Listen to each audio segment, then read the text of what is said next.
So இப்போ நம்ம பார்க்க போகிறது வந்து இந்த ஃபினான்ஷியல் ஃப்ரீடம் பற்றி பார்த்துட்டு இருக்கோம். அதில் ரொம்ப ரொம்ப முக்கியம் வந்து பாசிவ் இன்கம். இந்த பாசிவ் இன்கம் எப்படிலாம் வர முடியும் அப்படின்னு பார்த்தீங்கன்னாக்க, நீங்கள் ஒரு பேங்க்கில் ஒரு சாதாரண ஒரு டெபாசிட் போட்டு வச்சுருக்கீங்க, ஃபிக்ஸட் டெபாசிட் போட்டு வச்சுருக்கீங்க அப்படின்னு சொன்னீங்கன்னா உங்களுக்கு பாசிவ் இன்கம் வரும். இல்லைனா ஒரு போஸ்ட் ஆஃபீஸில் ஒரு ₹1,00,000 post office monthly income scheme அப்படின்னு போட்டிருந்தீங்கன்னா, ஒரு ₹1,00,000 போட்டிங்கன்னா உங்களுக்கு மாதம் மாதம் இன்ட்ரெஸ்ட் வரக்கூடிய வாய்ப்புகள் இருக்குது. Post office monthly income scheme. அப்படி இல்லை அப்படின்னு சொல்லியிருந்தீங்கன்னா, ஒரு வீடு கட்டி வாடகைக்கு விட்டுருந்தீங்கன்னா மாதம் மாதம் உங்களுக்கு வாடகை வரும். ஸோ அதே மாதிரி நீங்கள் வந்து ஒரு ஷேரில் இன்வெஸ்ட் பண்ணியிருக்கீங்க அப்படின்னீங்கன்னா, ஒரு வருடத்திற்கு ஒரு முறை அவங்க வந்து டிவிடெண்ட் கொடுக்கக்கூடிய வாய்ப்புகள் இருக்குது.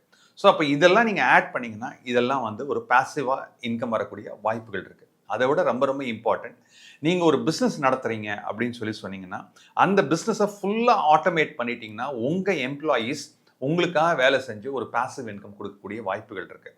Even salaried employees and managers and professionals கூட நீங்கள் வந்து ஒரு பாசிவ் இன்கம் எப்படி கிரியேட் பண்ணலாம் அப்படின்னு பார்க்கலாம்.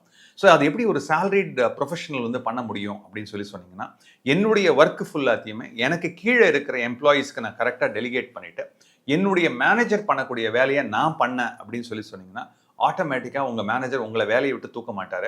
அப்படி இருக்கும்போது உங்களுக்கு வரக்கூடிய சம்பளம், நீங்கள் ஒரு 4 நாள் நீங்கள் லீவ் எடுத்துகிட்டு நீங்கள் ஊர் சுற்றி பார்த்தா கூட உங்களுக்கு ஒரு பாசிவ் இன்கம் மாதிரி உங்கள் சேலரி வந்துக்கிட்டே இருக்கும்.